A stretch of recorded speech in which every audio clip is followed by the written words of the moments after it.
कोटिशतं द्वादशैवकोट्यो लक्षान् सीतेदिकान् चैव पञ्चादष्टो सहस्रसङ्ख्यामेतच्युतं पञ्च अर्हन्ति भासिथ्यं गर्धदेवन्त्यं सम्मं परमायुत्युत्तस्त्राणवं श्रीसा इक्षायुन्ते शुद्धभक्ति काशुगुकाश्लचे अंगुंगे पाहिडे पावडे में सेट मणुग पूवे चुलिया चैव शुद्धते तुदम कायम चढ़िचकालम अंचे पूजे वंदाने विसाय दुःखको कमकोलाहो श्रीडम स्मायवर्णम जिनगुण संपत्ति हो मत्सम तप्राणिक स्वाद्य प्रतिष्ठापन गृहम पूर्वाचारण कृत्यार्थम भाव प्रियंद्रे सस्मितम श्री आचार्य भक्ति काश्यम कुर्वे।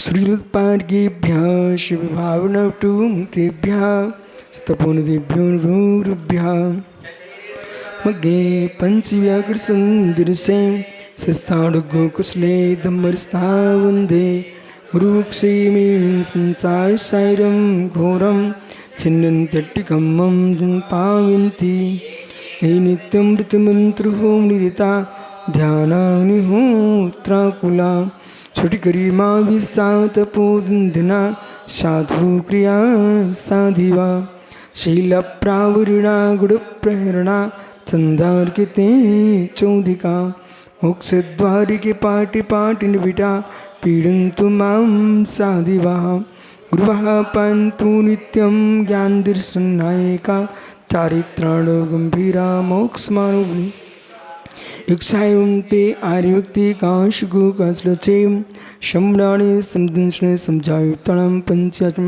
आराधि शुद्धनानुदि शुद्धाणं तिरुन्पर्णं सौषणं षड्चकालं वंचे पूजे उन्दाणविस्याय दुःखको कमकोलाहो श्रीगुणं स्मायमरणं जिनगुण संपत्ति हो मत्सम जी जाया चाणक्ये कलंकिड़े ऋषिरंगने नाड़ी में तीपुरी मुपुणवे चिदानंदी रूपाय जिनाय पुरीमात्मने पुरीमात् प्रकाशाय नित्यं सिद्धात्मने नमः। नमोरिहंताड़ं नमो सिद्धाड़ं नमो आर्याणं नमो छायाड़ं नमो लोय सौविसाहूड़ं। पंच परमेष्ठी भगवान की परम पूज्य आचार्य भगवान योगेंद्र स्वामी की परम पूज्य आचार्य भगवान ब्रह्मदेव सूर्य की परम पूज्य आचार्य विराग सागर मुनि महाराज की अहिंसामय विश्व धर्म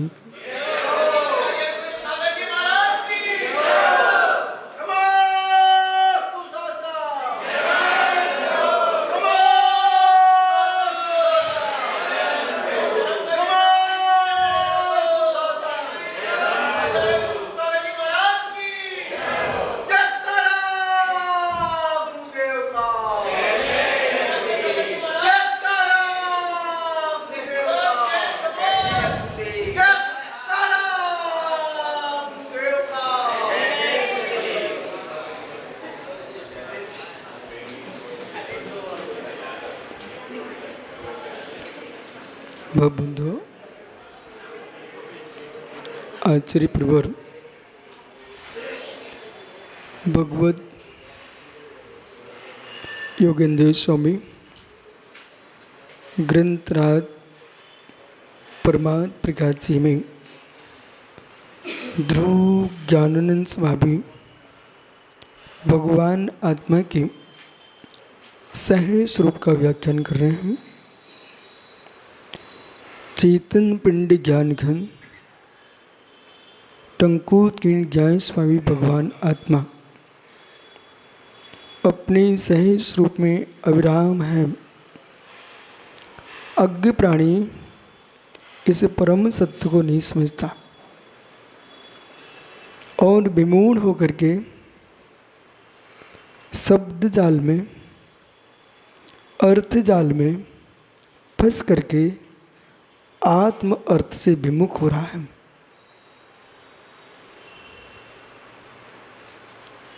बही द्रव्यों से भेद विज्ञान और सुखी कसाय से भेद विज्ञान, परिग्रह से भेद विज्ञान इतना छोटी वस्तु नहीं है। जिनका बहिरंग परिग्रह से भेद विज्ञान नहीं है, ये अंतरंग परिग्रह से क्या भेद विज्ञान कर पाएंगे। जिन जीवों को यशा कीर्ति कर्म पर आत्मबुद्धि है, वो देवसा ग्रुप की आराधना करते हुए मिथ्या दृष्टि है। जिन जीवों को, शास्त्री जी, जिन जीवों को देवसा गुरु की आराधना करते हुए भी यशा कीर्ति आदि कर्म को आत्म बहिर नहीं जानता, वो जीव मिथ्या दृष्टि है।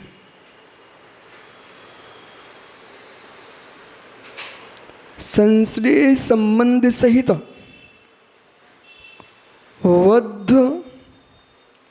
बद्ध परवस्तु अबद्ध परवस्तु, श्रेयांशी, बद्ध परवस्तु अबद्ध परवस्तु। मित्र, आप विद्वानों ने 24 प्रकार के परिग्रह के त्याग की बात बार बार पढ़ी सुनी है, लेकिन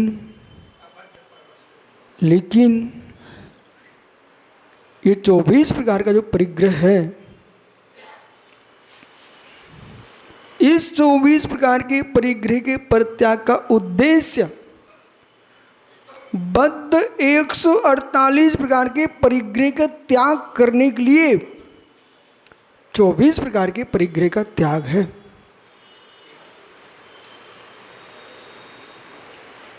ये आपके सामान्य ग्रंथों विषय मिलेगा नहीं। जो चैतन्य धातु से शून्य है, जो आत्मभूत नहीं है, जो अनात्मभूत है, वो कोई भी वस्तु आत्मा की नहीं है। इसलिए प्रतिकोण सूत्र में 8 प्रकार के परिग्रह की व्याख्या है।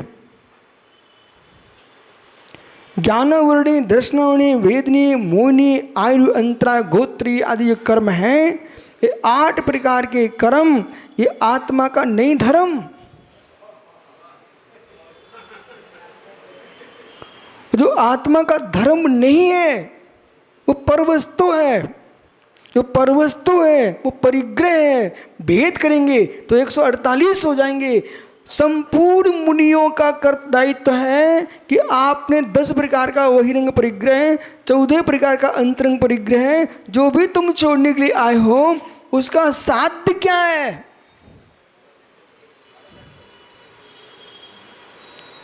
शास्त्रीय साध्य क्या है। ये हमारा 24 प्रकार के परिग्रह का त्याग हमारा साध्य नहीं है, ये साधना है, ये आराधना है, ये हेतु है। इसका साध्य क्या है। 148 कर्म की प्रकृतियों का आत्मा से अभाव हो जाना, ये 24 प्रकार के परिग्रह के त्याग करने का उद्देश्य है। अब जाकर के जो यशी राज, योगी राज ये सोच रहे हैं कि जिस स्थल पर हो कोई ऐसा क्षेत्र ना हो, मंदिर ना हो, धर्मशाला ना हो, गांव ना हो, जहां पर मेरे नाम का पटिया ना हो। हे मित्र, अभी तुम दिगंबर हुए नहीं हो, अभी वस्त्रों से दिगंबर हुए हो। आप यशा कीर्ति परिग्रह से दिगंबर नहीं हुए हो। कुछ कहना क्या आपको बड़ोद जी? नहीं कहना कि सुना ही नहीं है? यदि श्रीयांश बड़ोद श्रीयांश सागर जी बन गए, उन्होंने पूरे वस्त्र उतार के फेंक दिए, लेकिन उनका मन कह रहा है मैं विशिष्ट विद्वान था, इसलिए मेरे नाम के हमें नाम भी श्रीयांश सागर ही चाहिए है। ठीक है, नाम भी श्रीयांश सागर चाहिए है। और जितने क्षेत्र हैं, जितने स्थान हैं, सर्वत्र मेरा नाम रहना चाहिए है। तो मैं धीरे से कहूँगा, महात्मा श्रीयांश सागर जी, विभार चलाने के लिए संज्ञा थी, संज्ञा के लिए संज्ञा नहीं थी। नाम निक्षेप विभार चलाने के लिए है, इसे तुम संज्ञा मत बना लीजिए। हे मित्र, यदि चहुर तुम्हारी ख्याति होना चाहिए है तो 148 कर्मों की प्रगतियों के क्षय का लक्ष्य नहीं। पंडित मैं स्पष्ट कह रहा हूं, बिरले जीव हैं जिनको मोक्ष तत्व से प्रीति है। बिरले जीव हैं जिन्हें मोक्ष तत्व से प्रीति है, और जिनको मोक्ष तत्व से प्रीति होगी वे वही मार्ग खोजेंगे जिससे मोक्ष की प्राप्ति होती है। ख्याति लाभ पूजा से कभी मोक्ष तत्व की सिद्धि होने वाली नहीं है। लेकिन मोक्ष से प्रीति करने वाले को मोक्ष नहीं मिलेगा। जिनको मोक्ष से प्रीति है उन्हें ही मोक्ष मिलेगा। तनक रुको, तनक रुको। जिन्हें मोक्ष से प्रीति है, पंडित जी, जिस दिन आपको अंगूर खाना होते हैं उस दिन आपकी प्रीति, पंडित जी आप जो कह रहे हैं सही कह रहे हो, हम जो कह रहे हो वो परम सही कह रहे हैं। पहले सुनो, मैं पहले आपकी बात पुष्ट करता हूं। यक्ष मोक्षे पि न कांक्षा स मोक्ष मद गच्छति इत्युक्तान तान्वेसी कांचन क्वापि योजयेत्। हे श्रमण, यक्ष मोक्ष पे न कांक्षा स मोक्ष, जिसको मोक्ष की भी इच्छा नहीं है वही मोक्ष जा सकेगा। जिसको मोक्ष की इच्छा नहीं है वही मोक्ष जा सकेगा। पर जिनको जब मोक्ष की चिंता करने से मोक्ष नहीं मिलता है तो जगत के प्रपंचों की चिंता करने वाले को मोक्ष कहां से मिल जाएगा? जब मोक्ष की चिंता करने से मोक्ष नहीं मिलता तो दुनिया के प्रपंच, हाथी घोड़े डोरे डाड़ियों में जो जीव पड़े हुए हैं उन्हें कहां से मोक्ष मिलने वाला है? अब पुनः सुनिए, सापि स्वानिष्ठत्वा,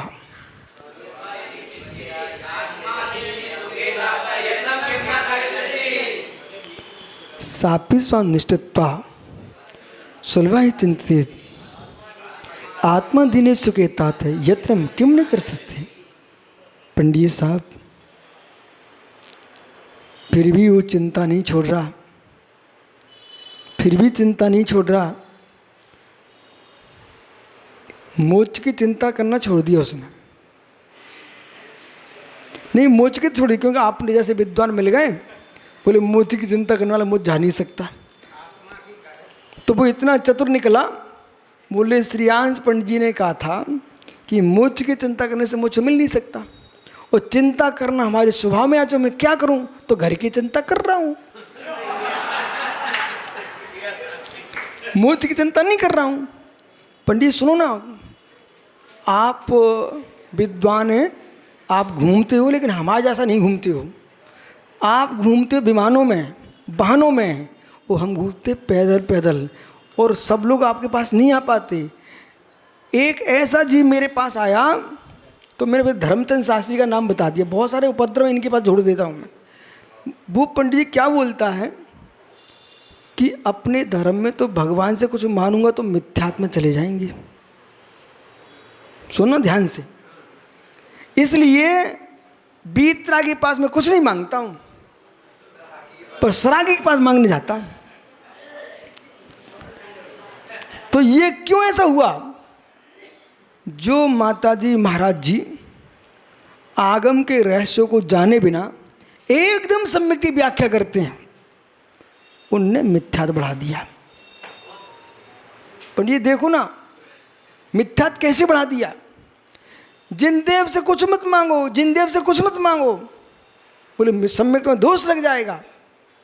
ठीक लिखा है, निकांचित अंग का पालन करो, पर साथ में ये भी तो समझाओ, पर घर मांगने मत जाओ। जिन देव के पास मांगने आता तो कम से कम द्रोह मिथ्या से तो बचता। सम्यक में दोष लगता, मिथ्यात नहीं होता। बराबर पंडित जी। लेकिन आपने तो, उसने कहा कि यह मेरा काम नहीं बढ़ रहा है, इसलिए हम तो जा रहे हैं, ऊपर मतों में जा रहे हैं। आपको पता होनी पंडित जी कितने लोग कहाँ कहाँ पहुँच गए। मंदिर आने में उनके पास समय नहीं है अमित, परंतु जगह जगह एक स्थान जा सकते हैं। तो बोलना क्या चाहिए था, बेटा मांगो, तुम खींच के मांगो जितना मांग सकते हो। बोले क्यों, जब कुंद कुंद देव मांग सकते तो हमें मांगने में कौन सा पाप पड़ता है। आरोग्य बोला हूँ दिन समझो जिन वृंदा, हे जिनवर देव मुझे आरोग्य की प्राप्ति हो, समाधि की प्राप्ति हो, संगस वर समायम मेरे संग की श्रेष्ठ समाधि हो। हे मित्र, भगवान प्रसन्न होते हैं। ठहरो ठहरो, एक एक विषय को चलने दो। भगवान प्रसन्न होते हैं। पंडित जी आप मानते क्या भगवान प्रसन्न होते हैं? हैं? आप बिल्कुल नहीं विकल्प, मैं आपके पक्ष में हूँ, लेकिन मैं आज आपसे पूछ रहा हूँ, आप मानते भगवान प्रसन्न होते हैं? हैं? आपकी दृष्टि तो क्या बताऊँ, आपकी दृष्टि से नहीं हो रहा, ठीक है, लेकिन आचार्य विद्यानंद स्वामी की दृष्टि से हो रहे हैं। ये दिल्ली वाले विद्यानंद स्वामी की बात नहीं कर रहा हूँ मैं, श्लोक वार्तिक विद्यानंदी।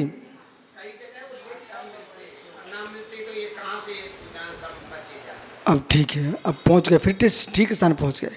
लेकिन पंडित जी उन्होंने सहेतुक व्याख्या की है, अहेतुक नहीं बोल रहे हैं। भगवान प्रसन्न होते हैं, लेकिन 18 दोषों से रहित परमात्मा कैसे प्रसन्न होता है? बराबर, जो 18 दोषों से रहित है वे खुश होंगे क्या? नहीं होते प्रसन्न, लेकिन होते हैं। भगवान प्रसन्न होते हैं। पशुदंतुरः, आप पढ़ते हो, प्रसुदंतुरः पांतु नेमनातस्य पातु नरस्वा ईश्वरस्मरणम शीतिभूत जगज्जनः।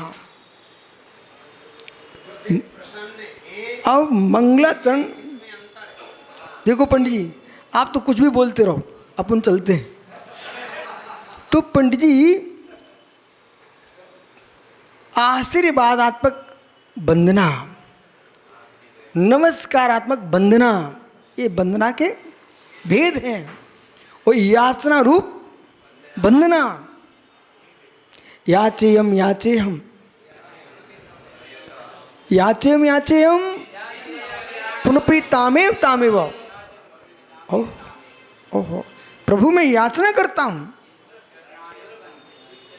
ओह, अब यहाँ आचार्य विद्यानंद स्वामी ने कहा परमात्मा प्रसन्न होते हैं। तो भाई आपके प्रतिष्ठा ग्रंथों में, शकुन शास्त्रों में लिखा है, यदि अरहंत परमात्मा की प्रतिमा भी तुम्हें खुश दिख जाए तो शांति कर्म करो।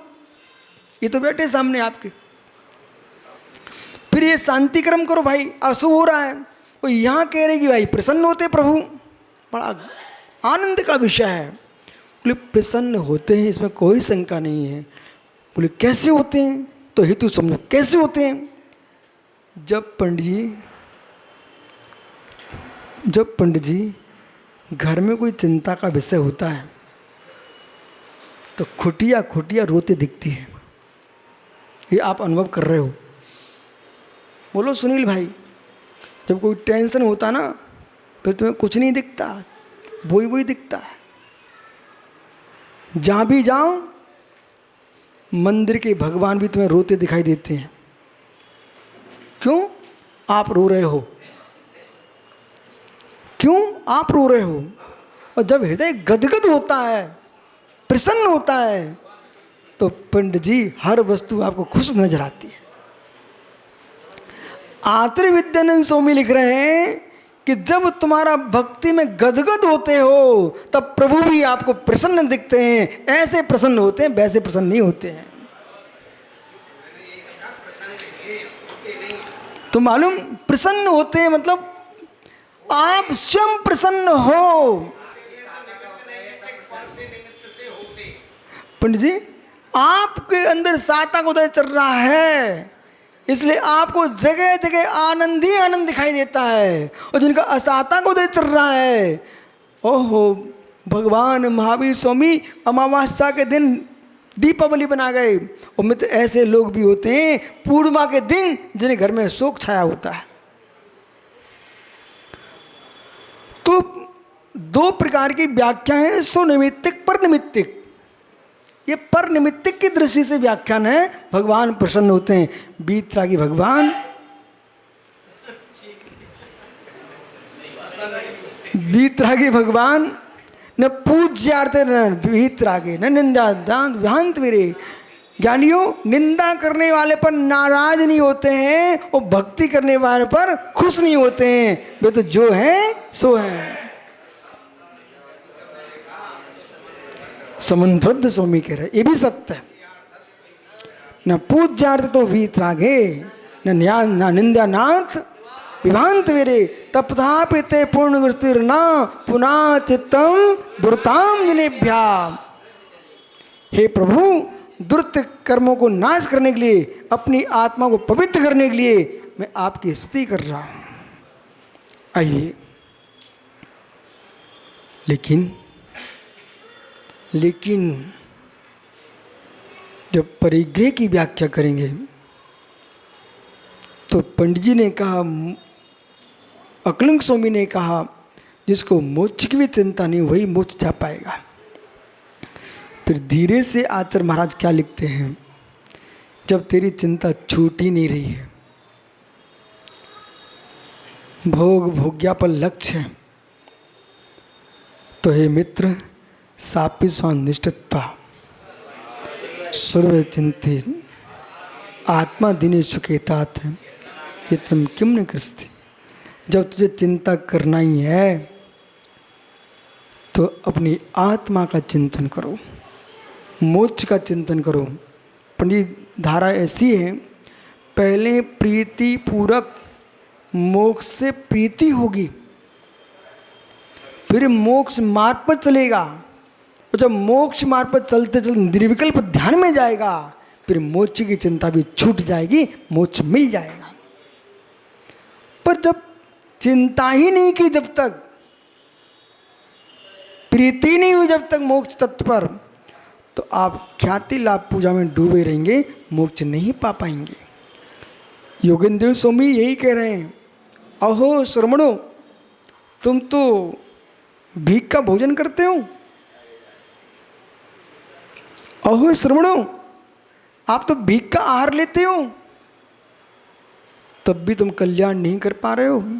बोला, पर घर का भोजन कर रहे हो, तब भी आत्महित नहीं कर पाओ तो धिक्कार हो। मोक्ष विषण जीव रही, चंड भी बहु विरज्जू, भिक्ख बरोड़ा जीव तू, कर्ण अपन कज्जू।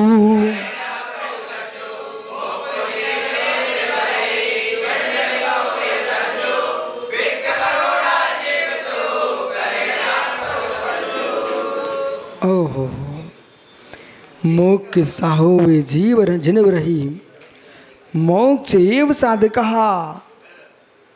जो मोक्ष के ही साधक हैं। देखो पीयूष, अभी ये विद्वान लोग ऐसे शांत बैठे हैं, संसार में किसी के मुख को तुम शांत कराने की चेष्टा करना चाहो तो कभी तुम मुमुक्षु नहीं हो सकते। धर्मचंद शास्त्री ने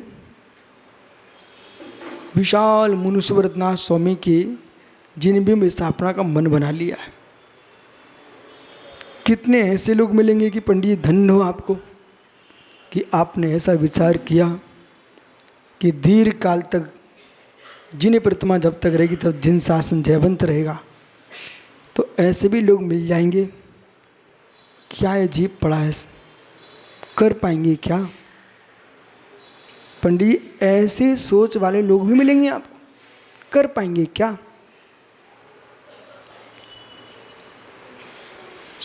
शक्ति देने वालों की संख्या कम होती है, शक्ति छीनने वालों की संख्या अधिक होती है। लेकिन इनकी शक्ति प्रचंड है, तो जो शक्ति छीन रहे हैं उनकी उपेक्षा कर दो। जिससे मुझे सामर्थ्य मिले, बल मिले, उनकी अपेक्षा करना चाहिए, बाकी शेष की उपेक्षा। तभी अपने कार्य में आप सफल हो पाएंगे। अपने कार्य की सफलता चाहिए तो हर व्यक्ति के मुख से प्रशंसा की आकांक्षा छोड़ दीजिए।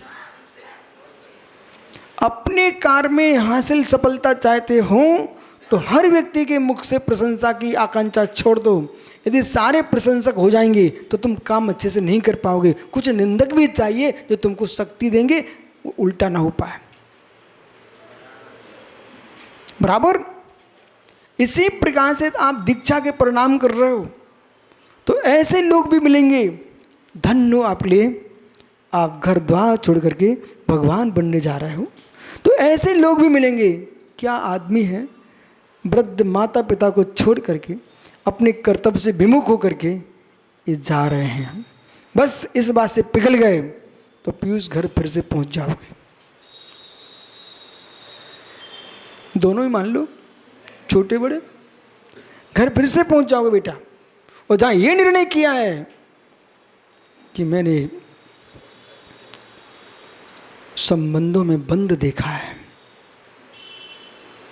संबंधों में बंद देखा है, बंधो बंध मूल साथ, ये बांधो बंद के मूल हैं।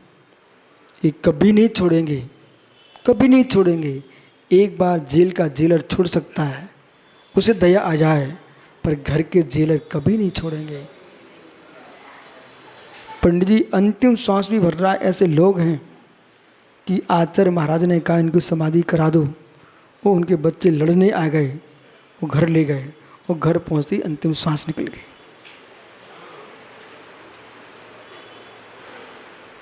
इतना पुण्य नहीं था उस जीव का, इन कुटुंबियों की बुद्धि फिर जाती। अब बचने वाले तो नहीं है, नमोकार पढ़ते पढ़ते मुनियों के चरणों में चले जाते तो कितना श्रेष्ठ होता। तब आपको मालूम चलेगा, अगले भव तुम कहीं तुम्हें ज्ञान हो गया और स्मृति आ गई तो तुम सोचोगे कि जिनको मैंने सब कुछ दे दिया वे एक नमोकार भी नहीं सुना पाए। इसलिए मैं बार बार कहता हूँ, चाहे धर्मचंद शास्त्री हों, चाहे श्रीयांश बड़ौद हों, चाहे कोई सुनील भाई हों, मित्र अड़ोसी पड़ोसियों को भी थोड़ा देते रहना जो कुटुंब को दे के जा रहे हो। जब तुम जाओगे, अंतिम श्वास निकलेगी तो बेटों के कंधों पे नहीं जाओगे, पड़ोसियों के कंधों पे जाओगे। बेटा तो मटकी अग्नि की लेके आगे चलेगा। जिनको सब कुछ दिया वे आग लगाएंगे, और जिनको कुछ नहीं दिया है उनके कानों पर जाओगे। पंडित सत्य हैं।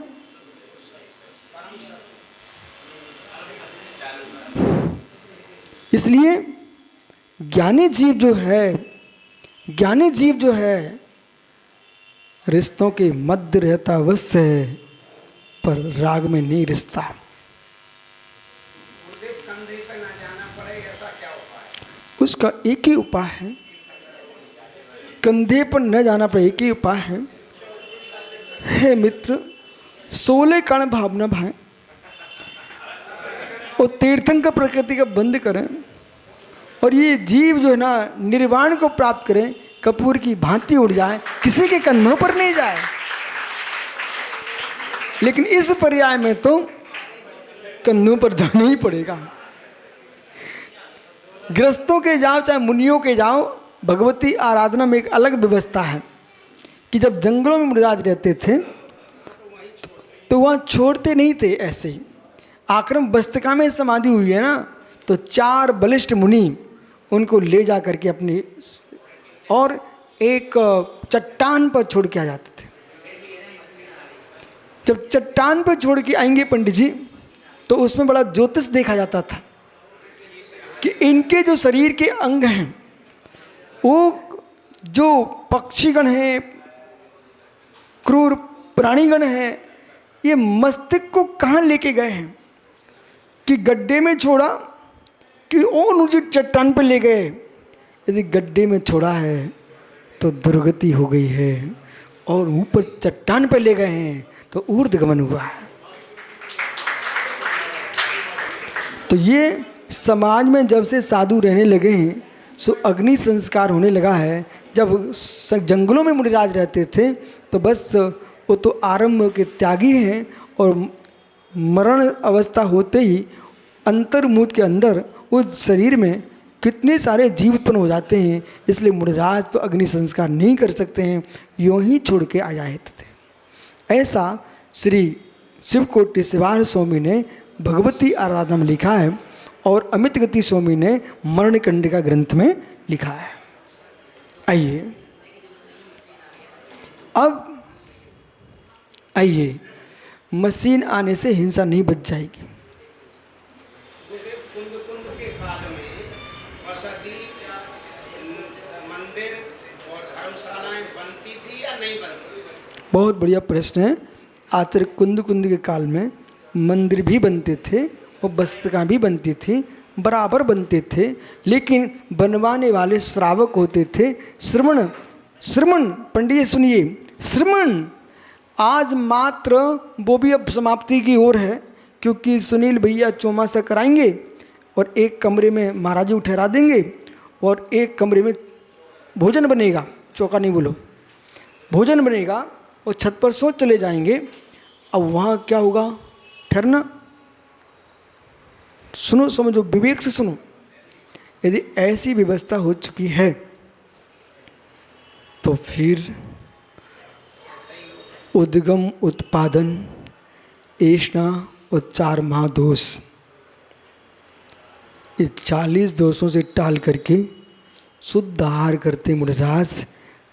शुक्ल श्रावक तन घर असन को, शुक्ल श्रावक के घर में जिनके चमड़े जूते की दुकानें हैं, जिनके खोटे काम हो रहे हैं, वे चौके लगा रहे हैं, मित्र शुक्ल श्रावक तन घर असन को। जो शुक्ल श्रावक का घर है, जिनके घर में कुत्ते पले हैं, वे आहार नहीं दे सकते हैं। तो आपको बोध होना चाहिए, समझ रहे कि नहीं दे सकते आप। सुनिए, अब पंडित कितने घर मिलेंगे आपको जिनके चक्की का व्यापार है, जिनके बहुत सारे ऐसे कीटनाशक औषधि बिक रही हैं। मालूम आपको, सुनार का काम कर रहा है, लोहार का काम कर रहा है। पंडित जी कितने घर मिलेंगे, और जो निर्माल का खा रहा है वो आहार दे पाएगा क्या? तो इतने सारे विषय हैं, ऐसा नहीं कि मुझे मालूम नहीं है, मुझे सब मालूम है। लेकिन श्रावक तन घर असन को, शुक्ल श्रावक। अब पंडित जी प्रश्न ये है कि कहीं ज़्यादा बातें हों भी तो आप यही बोल देते, भैया 40 दोषों को टाल करके आहार करना चाहिए। इतना ही नहीं पंडित जी, 40 दोषों को टाल करके भवन में रहना चाहिए। 40 दोषों को टाल करके भवन में रहना चाहिए। जैसे भवन में 40 दोष लग रहे हैं, उसमें महाराज नहीं ठहर सकते। अब प्रश्न है, उद्गम उत्पादन इसमें भी लगते हैं मित्र। अब कैसे, प्रश्न करो कैसे?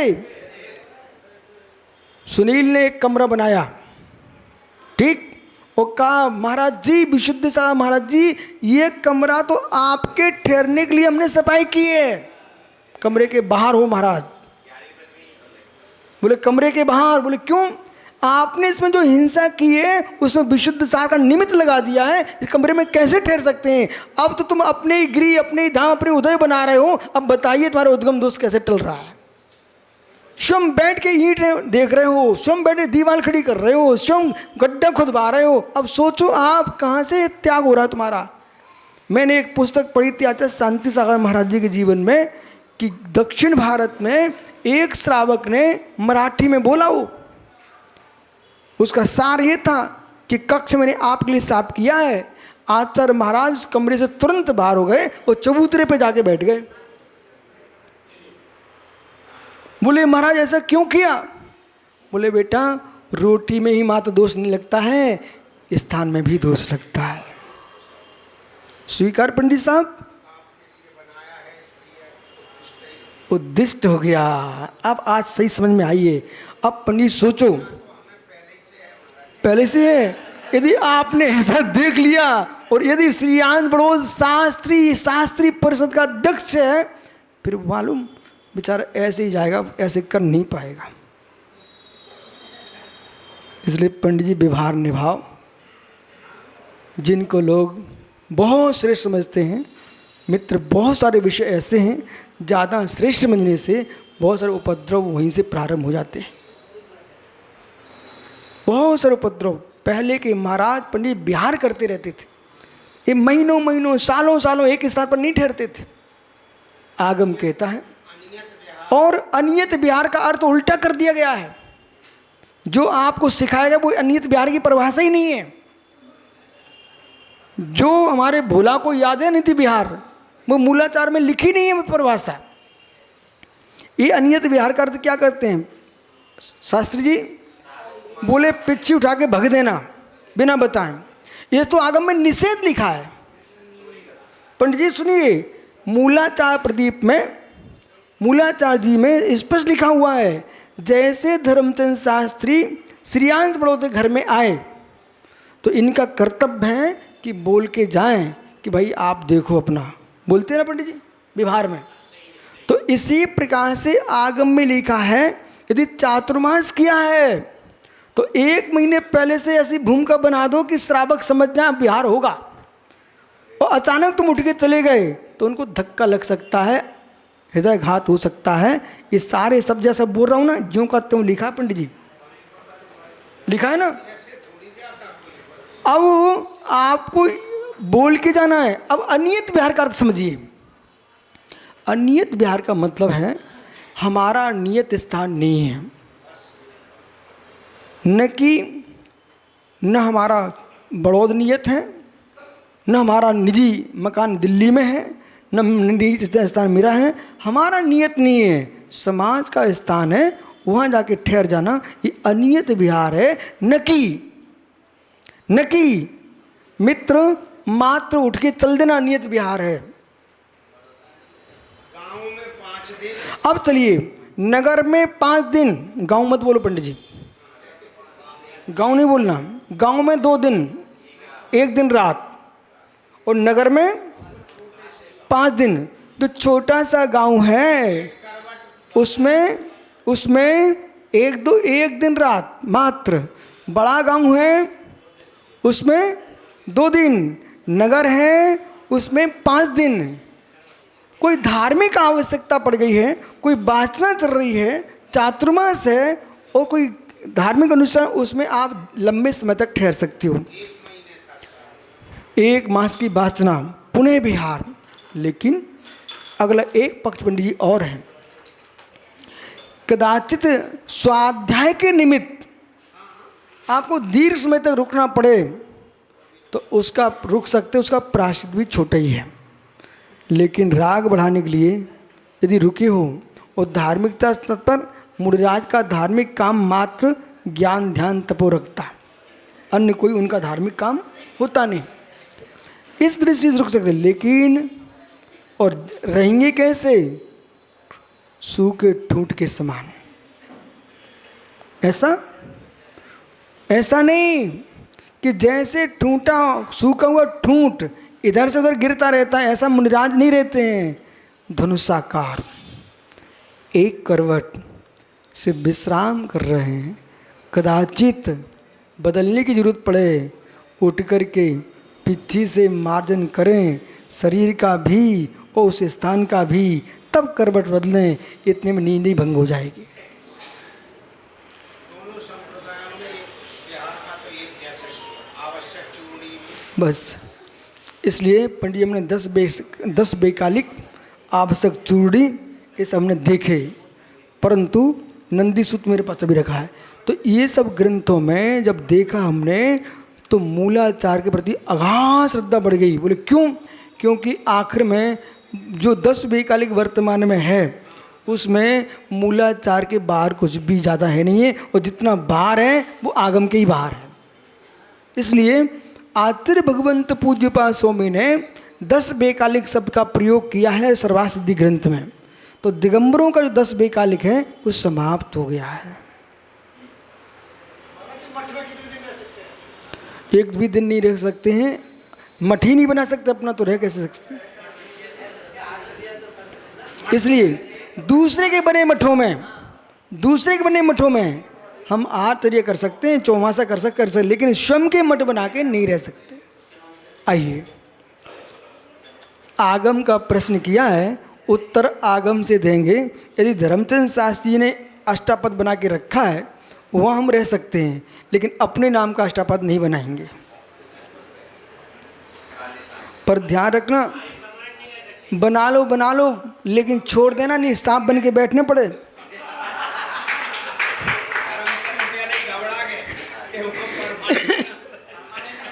पंडित जी मेरा लक्ष्य ये है, बाकी के कर्मोदय पर है। मेरा विचार है कितनी वृद्धावस्था है, भले 1 किलोमीटर चलूँ, पर ये जैन समाज इतनी धर्मात्मा है, 1 किलोमीटर चलने की सामर्थ्य होगी तब भी ये अमित प्रोफेसर चौका लगाने पहुँचेगा। इतनी धर्मात्मा समाज है ये।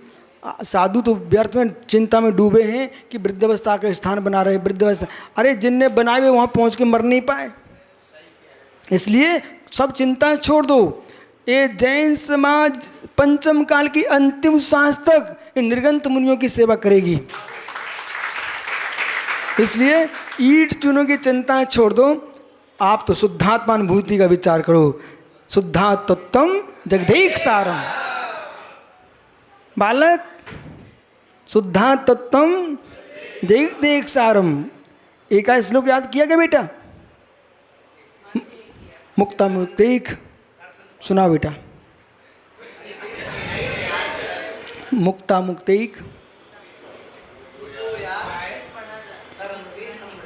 हाँ भाई जल्दी याद करो, मैंने कहा था इनसे पढ़ लेना, इन्हें नहीं पढ़ाया। ओहो तुम गए नहीं होंगे। कोई बात नहीं बेटा, घर के डॉक्टर से कहीं उपचार हो नहीं पाता, इसलिए बाहर भेजना पड़ता। बैठो बेटा। आइए, तो मोक्ष है वो व्याख्यानम कृते। अब सही बात सुनो ध्यान से, बहुत प्रश्न हो गए आप, ठीक है? अब सही बात सुनो, बात क्या है? हे मुनिराज, हे योगेश्वर, अहो शुद्धात्मवेशी पम समरसी भाव में लीन होने वाले एकांत व्रत रूपा, अहो दंती, अहो श्रवणो, अहो बदंतो, भगवान की बात सुनो। भगवान ने क्या कहा आपसे? मोक्ष सहन जिनवरही, मोक्ष के लिए साधता जिनवरे। जिनवर देव ने मोक्ष को साधित करने के लिए त्यक्ता बहुविध राज्यम, ओ हो, कोड़ 18 घोड़े छोड़े, 64 लाख हाथी। क्या पीयूष विदिशा बेटा? शांतिनाथ स्वामी ने 96,000 महारानियाँ छोड़ी, 1-2 नहीं, 96,000 छोड़ी बेटा। और सुन, 18 करोड़ घोड़े छोड़े और 84 लाख हाथी छोड़े। सुन अब बेटा, देख 6 खंड का सौमित्र छोड़ा। साम्राज्य भूमम ते चंचरण विभावत, सड़े तिनके के समान छोड़ा। पंडित साहब सड़े तिनके के समान छोड़ा। बेटा तेरे पास तो एक भी नहीं है, तब भी तू कुछ दिन बाद फिर विदिशा पहुंच जाता है। एक भी नहीं है, एक भी आगे पीछे कोई नहीं है तेरे। पीयूष ओहो बालक, अब यहाँ क्या कह रहे हैं? सौम्य सागर से कह रहे हैं। अब न कोई आगे न कोई पीछे, और भीख का भरोड़ा। पंडित जी यहाँ क्या लिखा? भीख का भरोड़ा। ओहो, भीख का भरोड़ा करने वाला है। भरोड़ा वो भ्रंश का, भरोड़ा अपभ्रंश का शब्द है। भरोड़ा यानी भोजन। भीख भरोड़ा। अरे जिन्होंने इतनी संपत्ति छोड़ी मोक्ष के लिए, तुम भीख का भरोड़ा करने वाले फिर भी भागे भागे घूम रहे हो। निज आत्मा पर लक्ष्य नहीं, तुम्हारा धिक्कार हो तुम्हारे लिए। ओहो हो। आजकल तो पंडित जी महाराज लोग आहार भी बेचने लगे हैं। आहार बेचने लगे हैं। बोले यदि श्रीयांश पड़ोद 1 करोड़ देगा तो उसके घर में हार हो जाएगा, और नहीं दे पाया तो नहीं हो पाएगा, दूसरे यहाँ चले जाएंगे। मतलब ये महावीर की चर्या कहाँ विलीन हो गई? सिंह वृत्ति कहाँ गई? इसलिए आपको बोध होना चाहिए। आपसे ही कह रहा हूँ कि तुमने देखा कि 10-15 कहाँ अपने चेहरे अच्छे दिख रहे, वहीं पहुँच जाएंगे बेटा। पंडित जी ने आशाधर जी ने, और लेकिन वो भी आशाधर जी का कहा आचार्यों से कम नहीं। उनने कहा कि मललई भ्रष्टाचार जिन शासनम मलिनी कृतम, वो तो होगा। हे मित्र, जिन शासन को मलिन उन पापियों ने नहीं किया जो खुल के पाप करते हैं। जिन शासन को मलिन उन लोगों ने किया है जो दीक्षा धारण करके दीक्षा का पालन नहीं करते। इसलिए बहुत कुछ लिखा आशाधर जी ने पूराचार्यों को लेकर के। प्राणते भंगतव्यम गुरु साक्षी श्रुतम वृदंतम प्राणते तक्षण दुखम व्रत भंगो भवे भवे। प्राणों का अंत भी न हो जाए तब भी मित्र न भंगतव्यम गुरु साक्षी श्रुतम व्रतम। गुरु की साक्षी में तुमने जो व्रतों को धारण किया है, प्राणों का अंत भी हो तब भी इनको भंग नहीं कर देना। प्राणंत तक्षण दुखम, प्राण का अंत होगा तो मां तक्षण में दुख होगा। व्रत भंगो भवे भवे, जिसने व्रतों को भंग किया है वो भव भव में दुख पाएगा। हो जाए दोस्त, अपने गुरु के पास जाके प्रायश्चित करो। अगला प्रश्न है पंडित जी, किसी का दोष हुआ है, वो तुमको बताने नहीं आएगा अपने गुरु के पास प्रायश्चित मैंने किया है, और दोष करने वाला निंदा ग्रह करके वो प्रायश्चित लेकर के सिद्ध सलाह पर बैठ जाएगा, और दोष देखने वाले नीच गोत्र का ही बंद करेंगे। दोष के हल्ला मचाने वाले वे बेचारे नीच गोत्र का बंद करेंगे, और मित्र जिससे अपराध हुआ है वो तो तिर जाएगा, पर तुम्हारे गे में ज्ञान में गे दोषी दिख रहे हैं। आओ पीयूष, तो ना एक छिरिया तो है नहीं बेटा, 84 लाख हाथी छोड़ के गए हैं वो। सुन बेटा, एक बकरी तो नहीं बोला कि घर में। ओहो ओहो, पदखंड रूपेण व्याख्यान क्रियते मोक्ष एव साधतः। जिसने मोक्ष को सिद्ध किया है, निरवशेष निराकृत्य कर्म मलं कलंकस्यात्मनः आत्यांतिक स्वाभाविक ज्ञानादि गुण पद स्पंद अवस्थायाम तरम मोक्षम से साधता। ये सर्वासिद्धि की पूरी लाइनें ले ली। देखा, सर्वासिद्धि तो अलौकिक ग्रंथ है जैन दिगंबर परंपरा में। वीर सेन स्वामी तक ने सर्वासिद्धि के विषय लिए हैं। आचार्य अकलंक स्वामी ने तो पूरे वार्तिक बनाए सर्वासिद्धि के। आइए, निरवशेष निराकृत, संपूर्ण रूप से निराकृत किए कर्म बल कलंक से आत्मनः, कर्म का कलंक जो आत्मा में लगा है।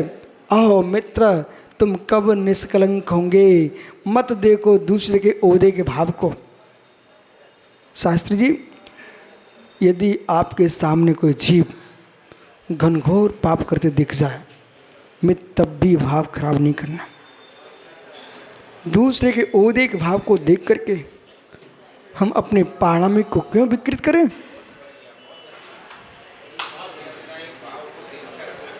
अपने प्राणों में क्यों विकार कर रहे हैं? उसका ओदिक नष्ट हो जाएगा। वेद सुदीर्ण प्रणव सम्मोहण सम्मोहन जीवो न जानती कुड़म्बा दोषम्बा। जब वेद कर्म की उदीर्णा होती है, जीव के परिणाम मोहित होते हैं, वो मोहित जीव गुण दोष को भूल जाता है। जब वही परिणाम कसाय ठंडी होती है, उसे मेरे मित्र तब देखता, हाय मैं क्या कर डाला। पंडित जी, संसार का सबसे बड़ा दुख मानसिक यदि किसी को है तो व्रतभंगी को है। संसार का अपमान तो सहता ही बेचारा, अपने भीतर कितना झुलसता है ये किसने देखा। उसका जीवित रहना ही कितना पुरुषार्थ साध्य है। उन्हें तुम्हें क्या मालूम, निंदा करने वालों को कोई पता नहीं है कि एक जीव के लिए कैसे जीवन जी रहा है। कर्म कलंकस्यात्मनः। लेकिन पुनः आइए पंडित, एक पक्ष में नहीं अनेक पक्षों में जाइए। किसी जीव ने नियम नहीं लिया अपने जीवन में और उसकी अपेक्षा जिसने नियम लेके तोड़ दिया वो श्रेष्ठ है। अब विषय पकड़ना कैसे, बड़ा गूढ़ विषय है। आप ऐसा कर्म के तोड़ देना, लेकिन अंदर विषय पकड़ना। जिसने नियम लिया है उसमें परिणाम विशुद्ध थे। चार थे मुनि कर्म की विचित्रता से बेचारा तोड़ दिए। जिसने कभी नहीं लिया नियम वो पाप नहीं कर रहा है क्या? जिसने कभी नियम नहीं लिया वो पाप नहीं कर रहा है क्या? बताओ, और मस्ती में कर रहा है पंडित जी। पर जिस जिसने नियम लेकर तोड़ दिया है वे जब भी शांत बैठेंगे उनके मन में एक बार जरूर आएगा कि मैंने अपने जीवन में व्रत भंग किया है। और किसी ना किसी भाव में वो जीव वो अल्प संस्कार के बस होकर के पुनः दीक्षा लेकर के निर्वाण को प्राप्त करेगा।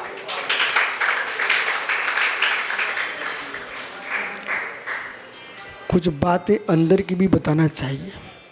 और जो मैं बोल रहा हूं ना,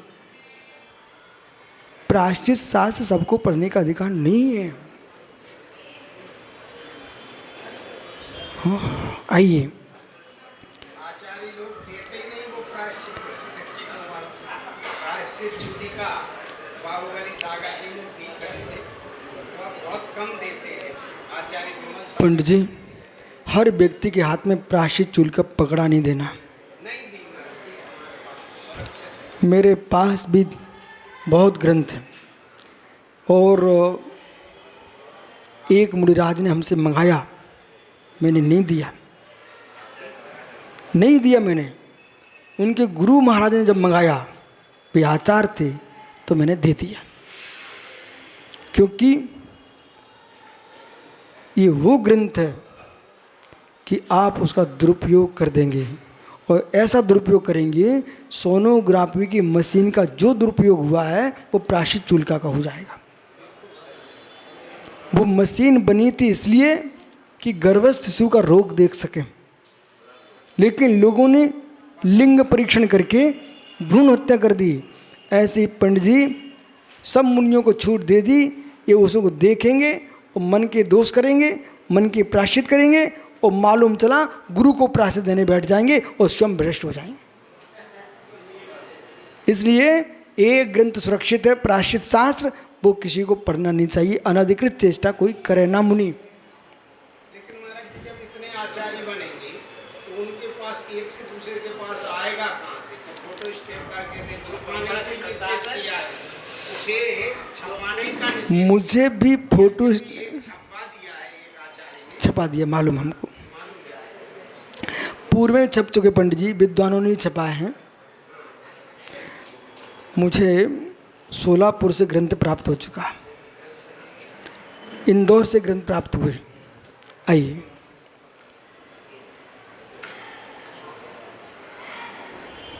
ज्ञानी समय निरवशेष निराकृत्य कर्म कृत्य आत्मा अत्यंत स्वाभाविक ज्ञानादि गुण उत्पन्न। अत्यंत स्वाभाविक जो ज्ञानादि गुण अवस्था को प्राप्त मोक्षम साधता, ऐसे कर्म शून्य तो मोक्ष को साधता है। कई जिन वर देव किम कृत्वा छंडवी त्यक्त्वा, छोड़ करके किम राज्यम सप्तांग राज्यम राजा के पास सेना मंत्री आदि जो हैं इससे युक्त जो है वही राज्य पूर्ण राज्य कहलाता है। केन भेदावे रत्नात्रय भावना बलेन, वेदावे रत्नात्रय की भावना के बल से एवं ज्ञात्वा जान करके भिक्ख बरोड़ा जीव, हे जीव शीघ्र भिक्षाम भोजनम, हे जीव तुम करही, जब तुम भिक्षा से भोजन करते मुनिराज को लक्ष्य करके बोल रहे हैं, हे मुनीश्वर तुम भिक्षा भरोड़ा भिक्षा भोजनम, हे जीव तुम करही कद्युक न करेमी आत्मिक कार्यमिति, जब भीख से भोजन कर रहे हो तो अपने आत्मा का काम क्यों नहीं कर रहे हो? जब ये राज्य छोड़ के जा सकते हैं, आपके पास तो कुछ भी नहीं छोड़ा, तुम तो आहार चर्या भी पर घर में जाके कर रहे हो, इसलिए अपने कार्य की सिद्धि करो। पंडित जी, कोई गरीब का बच्चा है और कहीं बाहर के लोगों की सहायता से पढ़ाई कर रहा हो तो उसे बार बार कहा, बेटा तेरे पिता ने कर्ज लेके पढ़ाया है, तू यहाँ घूमा घाई मत कर, पढ़ाई कर। बोलते ना, वो ऐसे ही बोल रहे हैं कि हे मुनिराज तुम भिक्षाचर्या से आहार कर रहे हो, इसलिए अपने आत्मा की सिद्धि करो। अत्यदम व्याख्यानम ज्ञात्वा, इस व्याख्यान को जान करके वही अभ्यंतर परिग्रह त्यक्त्वा, अंतरंग बहिरंग परिग्रह छोड़ करके वीत्रानुकूल समाधि सत्वः, वीत्रानुकूल समाधि में स्थित होकर के विशिष्ट तपस्या कर्तव्यमिति प्राया, विशिष्ट तपस्या करो ऐसा अपराध जानना चाहिए। किसी भी मुनिराज की निंदा करने का उद्देश्य उनका नहीं है, ऐसा समझना से सांगे विचार करेंगे। आत्मा स्वभावम परिभाव भिन्नम, आत्मा स्वभावम परिभाव, आत्मा का स्वभाव परवान